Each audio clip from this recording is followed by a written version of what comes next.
November is not a month to manifest fast, but November is a month to descend into truth. This month is about shadow integration, the reclamation of the divine feminine, and setting spiritual boundaries as we enter the darker half and the more spiritually rich part of the year.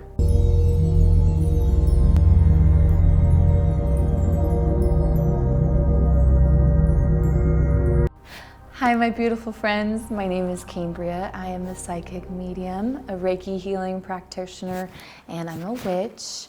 Welcome back to my channel. It's already November, my friends. And if October hasn't made you really question the construct of time and that it is an illusion and that it's imaginary, I don't know what else will, okay? October really just felt like it didn't exist. But it's November, yay! It is November, and November is a very unique part of the year, and it's a very unique month, and I feel like it gets kind of looked at as being stuck in this weird void period between big holidays, and we are kind of like racing to the bottom with the end of the year. However, November is filled and it's rich with psychic understanding, spiritual understanding, and it asks a lot of us at this time, and I can't wait to get into everything with you. So let's get started. And there's a lot going on. There's a lot going on this month. So grab a little hot drink, grab a journal, and let's get right into it. November embodies the collective energy of death and renewal, and it asks us to go inward and sit with our shadow and let anything that doesn't serve us anymore burn off into ash. And it holds such a potent, thick energy, kind of left over from Samhain. And I feel like as soon as Samhain came to an end and November 1st blossomed, it was like a huge shift in energy.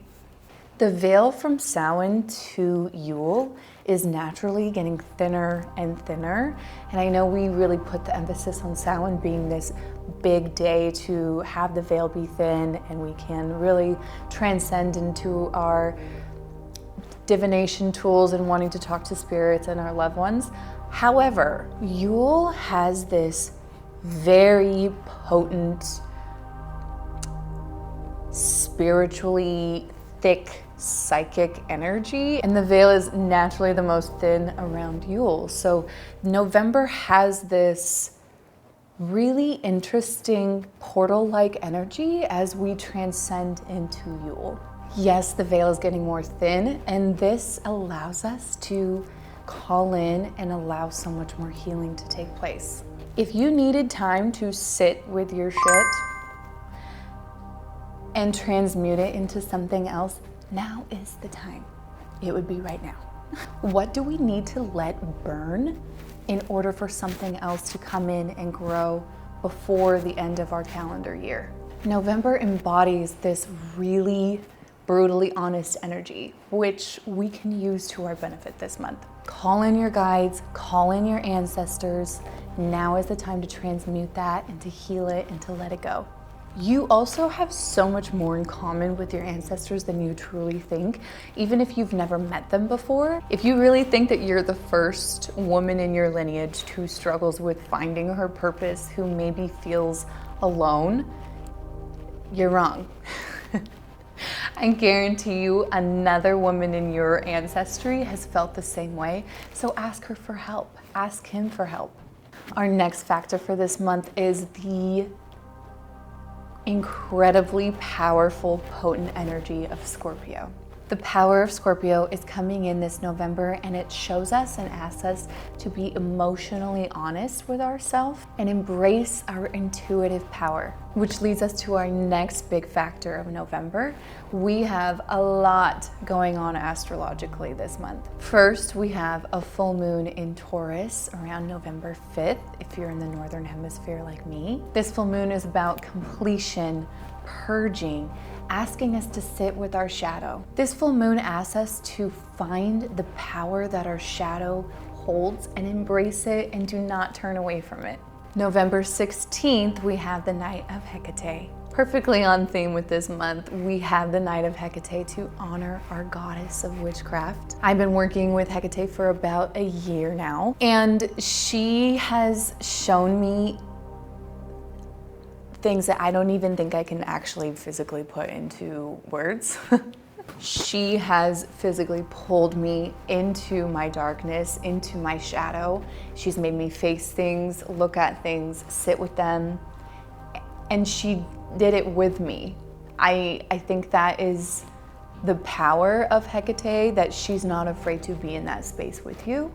And there is a really potent, powerful energy in transmuting that fear into embodiment and power, and reclaiming our divine femininity, our divine dark feminine power. I know that we, as female energy embodiments, we have always had this soft, clean girl aesthetic,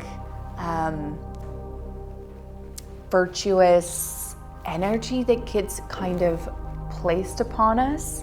And there is something really powerful about going against the grain a little bit and embodying the other darker parts of ourselves that we might be too afraid to let come to the light. And Hecate really helps with that. I'll make a whole separate video about working with her, but she is the embodiment of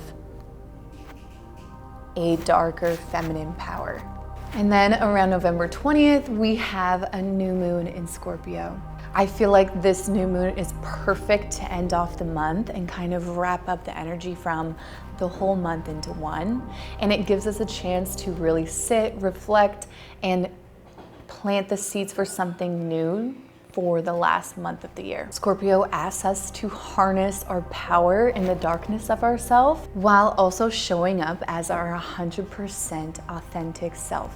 Whether it's good, bad, ugly, it doesn't matter as long as it's raw and it's real. And that is truly where our power is. I hate to burst that little bubble for you, but it's not going to be in the facade that you put out into the world. Your raw power is who you are on the inside. My moon is in Scorpio, and so I feel so at home and empowered this month. And I love going into the dark and twisty parts of myself, and I don't know what that says about me. But I've said before, and I'll say it again, if you don't have any dark and twisty parts of yourself, you're boring, okay? Being dark and twisty allows us to be authentic, and to embody that is so magical and powerful. And I really don't want you to be afraid of that. If you've ever been told you're too much, you're too loud, your thoughts are weird, this month is telling all of those people that they're boring. Hecate is also the goddess of crossroads, and I feel like that is so significant for this month as we are entering into winter. And I ask you to embody and embrace that winter witch energy. Go inward, sit with yourself, reflect. November is where the next version of you is chosen in silence and in darkness, not performed in the light. I love you so much. I hope you have a beautiful, magical November. And if you're doing anything fun or any rituals for this month or for the moons, I would love to hear about them. And comment below. You are divine, you are magic, and I can't wait to see you next time. Bye.